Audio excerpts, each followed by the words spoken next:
অভিষেক বন্দ্যোপাধ্যায়ের পরে আক্রান্ত পশ্চিমবঙ্গের আরেক সাংসদ, তৃণমূল কংগ্রেসের সাংসদ কল্যাণ বন্দ্যোপাধ্যায়। আজ হুগলির চণ্ডীতলায় তিনি একটি জনসভায় অংশগ্রহণ করতে যাচ্ছিলেন ও একা যাচ্ছিলেন। সে সময় সিআরপিএফ এর তাকে গার্ড দিলেও রাস্তার এক প্রান্তে দাঁড়িয়ে তাকে চোর চোর স্লোগান করে কিছু জনতা। সেই চোর চোর স্লোগানে মধ্যে হঠাৎই করে সে মাথা হাত দিয়ে পড়ে যায়। ভিডিও সেরকম ভাবে তার উপরে আক্রান্ত হওয়ার কোনো ভিডিও না পেলেও এখনো অবধি তিনি বলছেন যে তাকে ইট ছুঁড়ে মারা হয়েছে বা ডিউস বল দিয়ে মারা হয়েছে, তার ফলে তার মাথা ফেটে গেছে।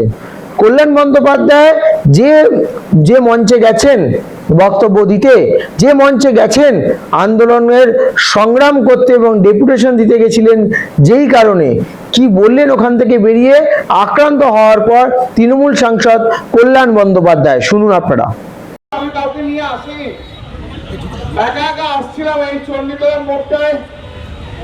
বিজেপির লোকেরা চিৎকার করে গালাগাল দিয়ে মাথায় দূর থেকে ঢিলকি বল, বড় ইউজ বল ছুড়েছে। আমি বুঝতে পারছি না, আমার মাথা দিয়ে রক্ত বেরোচ্ছে।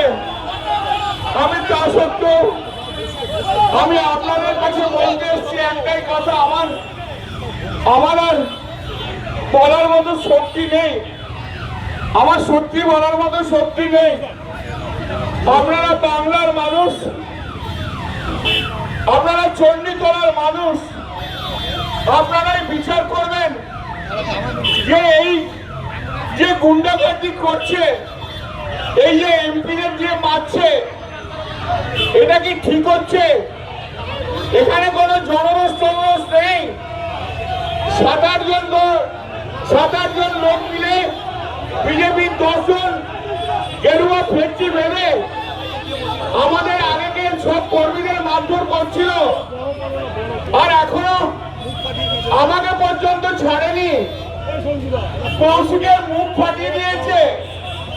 একটু আগে আমি যখন হেঁটে হেঁটে আসছিলাম তখন একজন ভদ্রমহিলা, তিনি মোটর সাইকেল করে যাচ্ছিলেন, তার পিছনে বোধহয় স্বামী ছিল, রাস্তায় নেমে আমাকে বললো, দাদা আমাদের প্রচন্ড মেরেছে বিজেপির লোকজন।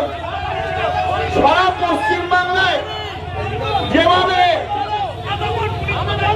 বিজেপি যেভাবে আমাদের উপরে অত্যাচার করছে, বিজেপি শূন্য করে দিতে চাইছে, ওরা সিপিএম কে এবং পশ্চিমবাংলায় কংগ্রেসকে অক্সিজেন দিতে চাইছে। আমি আপনাদের কাছে আমি আবার এই মাইকের মাধ্যম দিয়ে আমি সারা বাংলার মানুষকে একটা জিনিসই বলতে